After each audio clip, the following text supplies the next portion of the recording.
गंगा दशहरा के अवसर पर उत्तर प्रदेश के मुख्यमंत्री योगी आदित्यनाथ ने कहा कि आज अत्यंत महत्वपूर्ण और पावन दिन है। आज ही के दिन मां गंगा का उतरन इस धरा पर हुई था। आज ये पावन तिथि महाराज भगीरथ के बाद इस कार्य को अविरल और निर्मल गंगा के नाम पर नमामि गंगे परियोजना के माध्यम से पीएम मोदी ने देशवासियों को दिया। इसके लिए उन्होंने प्रधानमंत्री मोदी का आभार व्यक्त किया। योगी ने कहा कि आज विश्व पर्यावरण दिवस है और पूरी दुनिया इस पर्यावरण के कठिन चुनौतियों से जूझ रही है। ये चुनौती मनुष्य द्वारा ही निर्मित चुनौती है और इसके समाधान का मार्ग भी मनुष्य को ही उठाना पड़ेगा। इसलिए पीएम मोदी ने पूरे भारतवासियों को आह्वान किया है कि इस चुनौतियों का सामना करने के लिए हमें प्रकृति के साथ एक समन्वय और संवाद बनाना पड़ेगा। इस समन्वय में और संवाद का नाम उन्होंने एक पेड़ माँ के नाम और आज उत्तर प्रदेश में इस कार्यक्रम की शुरुआत हुई है। एक पेड़ माँ के नाम से ये कार्यक्रम आज से लेकर लगातार चलेगा और 23 जून को इसका एक बेहद रूप प्रदेश को देखने को मिलेगा। वहीं 35 करोड़ से अधिक पौधारोपण का लक्ष्य हम लोगों ने इस बार भी रखा है। ये क्रम 15 अगस्त तक लगातार चलेगा। गंगा दशहरा की पावन तिथि है। आज ही के दिन मां गंगा का अवतरण इस धरा पर हुआ था। महाराज भगीरथ की कठोर तपस्या के कारण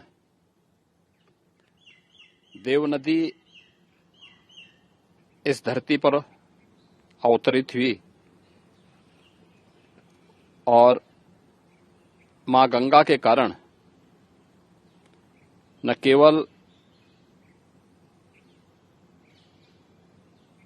मोक्ष की प्राप्ति की कामना से न केवल सनातन धर्मावलंबियों का बल्कि हर भारतवासी के उद्धार का भी एक जो कामना थी वह पूरी तो हुई। दुनिया का सबसे उर्वरा क्षेत्र मां गंगा ने ही उत्तर भारत को दिया है।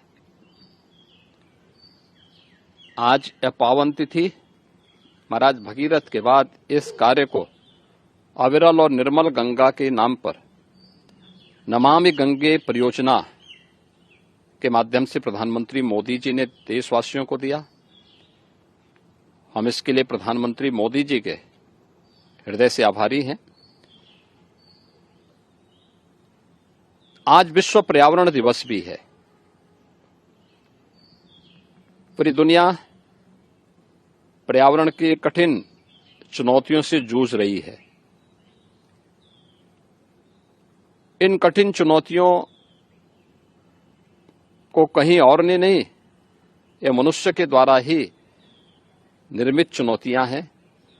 स्वाभाविक रूप से इसका समाधान का मार्ग भी मनुष्य को ही उठाना पड़ेगा और इसीलिए प्रधानमंत्री मोदी जी ने पूरे भारतवासियों का आह्वान किया है